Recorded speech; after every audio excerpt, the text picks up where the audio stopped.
Wow, honored to be here. I'm here today to talk to you about the relevance of 3D printing, and more specifically about the relevance of having a 3D printer at home.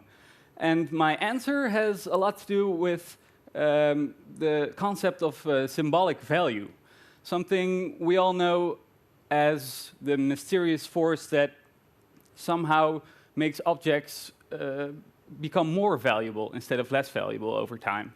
For example, a pen, it isn't worth much unless you used it to sign a very important contract. An old cup isn't worth much unless it's been your grandma's and you got it from her. And the same for a book. An old book doesn't have a lot of value unless it may have changed your life.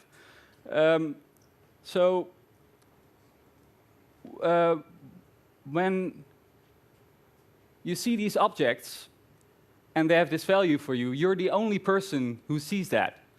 Now, imagine that everyone else sees the same. When I started working in the 3D printing industry a couple of years ago, I saw the machines, and I definitely saw the potential. But I also learned that there's a couple of important factors. Not only, the first thing is that probably in a couple of years, everyone you know will have access to a 3D printer. But many of you, if you think of it for yourself, like it's very hard to come up with something to make with it. If anything is possible, the creativity slips away. So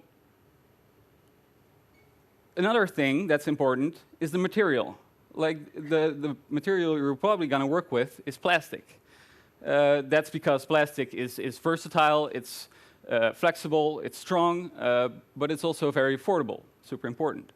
But it also has, it doesn't have the greatest reputation because of these traits of being cheap. However, once you add this an extra dimension to 3D printing, the dimension of time, then suddenly you will realize, or you'll quickly learn, that plastic can actually have the power to make your memories last. It can have the power to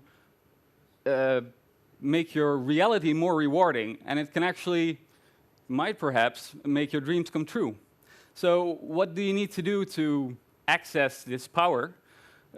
First of all, you will need access to this printer. So you can have one at home or at school, or maybe use a platform like 3D Hubs, or go to your nearest maker point. But the thing is, first you need the machine. But that's not the most important part, because you also really need to learn how to design something for this machine.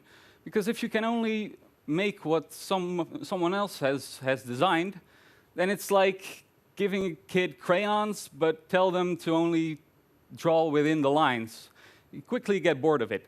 And luckily, not only are the machines getting more affordable, more accessible, and the prints are increasing in quality, also the software part of it is rapidly coming along with this trend, and there's really a bunch of free software tools available for anyone who wants to take their first step. And you can pick one that fits best with your qualities. It goes from mathematical modeling to more artistic sculpting or 3D scanning, or even through a game platform like Minecraft. You can create 3D models that you can actually print. So when you have all this, which was my starting point. I mean, I had a printer. I bought one as an R&D department for my own company, and well, I knew from school a bit how to model. Next thing is, what are you gonna make? Of course, I don't want to deny the great potential of making functional objects with a 3D printer. I mean, the first things I did was, for example, repairing stuff, a fan that broke. Well, someone else had designed a replacement part. I could print it just with the machine that had a broken part, and I could fix it with it. And for me, it triggered the idea that these machines are kind of human, because it was able to repair itself and then better itself through its own process. And I started to place a link there, like, can we also make the applications more human? And that's when I started looking at the material that these printers use.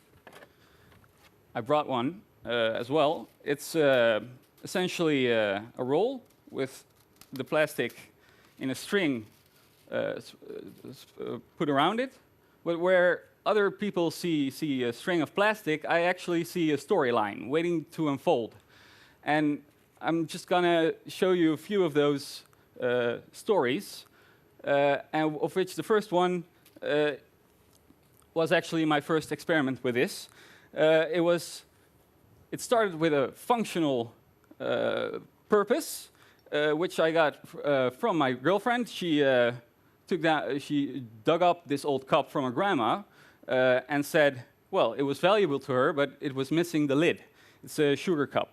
And even though I didn't think it was that pretty, I still thought, maybe I can help you out. So I thought of replacing it, but I didn't know the original shape. So, well, let's not make it as it was in a different material. That would be a terrible contrast. It would never come out of the cabinet again.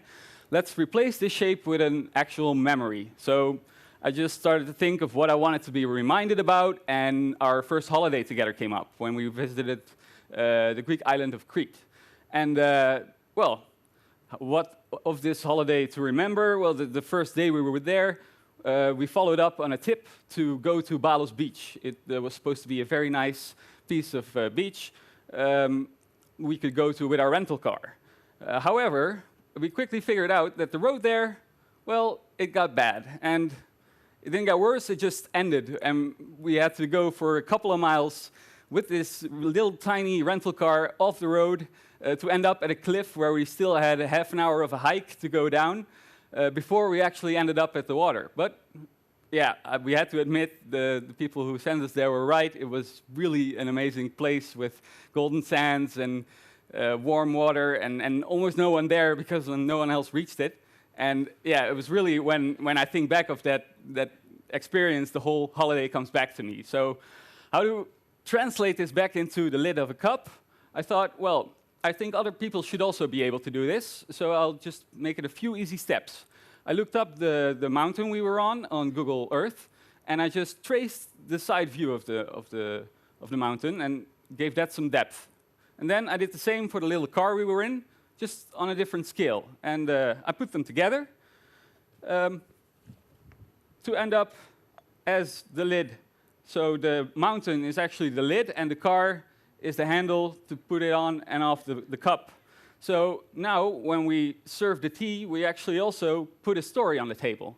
And it really works in an interesting way, because it's not that it's such an amazing, beautiful shape, but it's so different from what you're used to that people are going to ask, why is it that shape? And then we get to tell our story.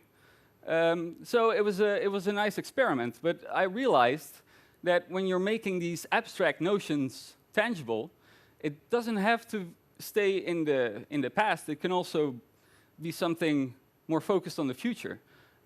So to have one of your goals, make your goals tangible, that will help you to literally, hold on to them in the long run. So I thought of a goal I had. It has to do with hydration. It's very important, you know, and I try to drink a lot of water, but I keep failing to keep drinking. So what I did here was I put my own head on the bottle, and now every time I see my bottle, I remind myself to be thirsty. And the same thing as with the cup happened. Like when people saw this, they asked me, why is your head on a bottle? And I explained them my goal of drinking more water. And that by verbally explaining my goal over and over, that sort of helps to keep the spirit alive. So it can actually really fortify a goal you wanna reach. Then finally, the third example has more to do with process and the now. So the third element of time, and yeah, it's a very personal story actually. About 2.5 years ago, my mom passed away. We lost her to a quick win for cancer, and well, I really miss her, and yeah, especially in the first years, she was constantly on my mind. And then when the moment came close, it was almost 1 year ago that she passed, I wanted to make something for my dad for that day. And usually I do this with written word. But yeah, in the past couple of years, my dad had started sculpting a lot, and I thought, well, it's a perfect opportunity to try to speak his language. I planned to make an object that would fit exactly around her urn, which was on a side table, being very standard up till then, and that's something she definitely wasn't. And for the theme, I decided to go for hands, the theme of hands, because it's something that came up quite often in her final months, like the subtle beauty of people's hands and the broader sense of being touched. But the hard thing with this was that hands are quite difficult to model in 3D. It's a very organic shape. And I thought my CAD skills might not be sufficient for this. But luckily, I was saved by an open source project. I just simply bought a Xbox Kinect, which you can plug into your computer and use as a 3D scanner. So 15 minutes after I did, I had my own hand in 3D. So my girlfriend immediately realized that this was even more beautiful than modeling it from scratch, and she suggested I make a round along the family. So I scanned her hand, my dad's, my brother's, his wife, their kids, and then merged this together into a final embrace, which I made a bit more abstract and had printed at Shapeways. They have access to powder printers. And when at home, when it arrived and I put this around the urn and I took a step back, I really felt something. Like, for me, this was the confirmation that a piece of plastic can be worth so much more than any expensive luxury, as long as you manage to put a part of yourself into it.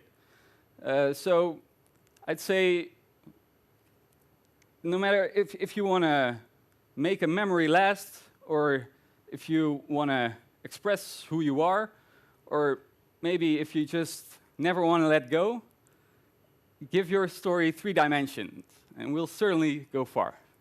Thank you.